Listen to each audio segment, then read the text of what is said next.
नमस्कार, मी गौरी सूर्यवंशी. एस मराठीमध्ये आपलं स्वागत. वळूया आजच्या बातमीकडे.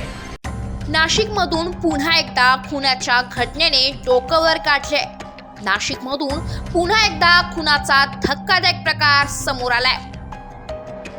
एका 29 वर्षीय तरुणाचा धारधार शस्त्राने वार करून खून करण्यात आलाय.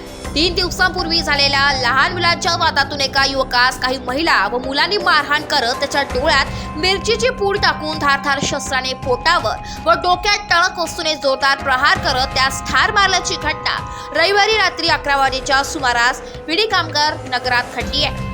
विशांत उर्फ काळू राजाराम भोये वर्ष 29 असे मृत्युमुखी पडलेल्या युवकाचं नाव असल्याचं आडगाव पोलिसांनी सांगितले.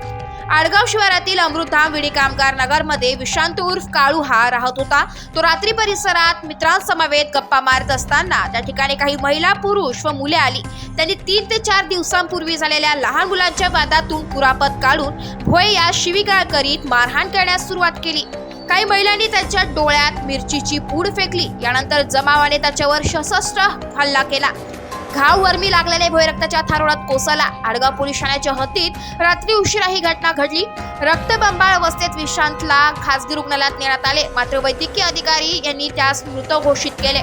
त्याच्या पश्चात आई, वडील, भाऊ असा परिवार आहे. मयत भोयाच्या नातेवाईक तसेच परिसरातील नागरिकांनी रुग्णालय परिसरात गर्दी करत जोपर्यंत संशयित महिला व पुरुष आरोपींना पोलीस अटक करीत नाही तोपर्यंत मृतदेह ताब्यात घेणार नसल्याचा आक्रमक पवित्रा घेतला. यामुळे काही काळ तणावाचं वातावरण पसरलं होतं. त्यांनी माझ्या देखत काळूवर वार केलेला आहे. माझा भाचा सुद्धा रात्री वाचलाय त्यांच्या हातातून. मी नसते तर आज माझा भाचा वाचला नसता. मी स्वतः बघितलाय. मिरची पण फेकलेली त्यांनी.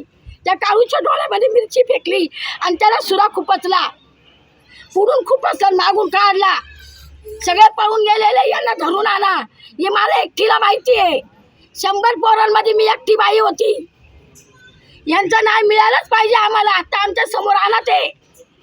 मी लेडीज पण आणत आहे. ज्या लेडीजनी मिरची फेकलेली आहे. जर पाहिलं तर मिरची फेकता सगळ्यांच्या डोळ्यामध्ये आणि कुऱ्हाडीचे घाव घालता. हे गाव घालायची कोणती पद्धत आहे? बाहेर गावून आले ना पोटा भरायला भाड खाऊ. आया नीट नाही निजवती. बांगड्या भरायला मला भाड खा जाओ. पोलिसांनी दंगल नियंत्रण पथकाला पाचारण केले. वरिष्ठ पोलीस निरीक्षक सचिन खेरनार यांच्यासह शोध पथकाचे पोलीस पथक दाखल झाले होते. या घटनेनंतर पोलिसांनी एका संशयिताला ताब्यात घेतल्याचं समजतंय. मयत विशांत हा दादा फ्रेंड सर्कल संस्थापक होता. आडगाव पोलीस स्टेशनच्या हद्दीत ज्याच्या विडी कामगार नगर आहे, लहान मुलांच्या एक 4-5 व्यक्तींनी विशाल भोये जो काही वय 24 आहे या मुलास चाकूने वार केलेला आहे आणि त्याच्यामध्ये तो मुलगा मयत झालेला आहे आणि आरोपी नाही अल्पवयीन नाही आहे. सगळे 20 वर्षाच्या वडील लहान मुलांच्या भांडणावर ही घटना घडली.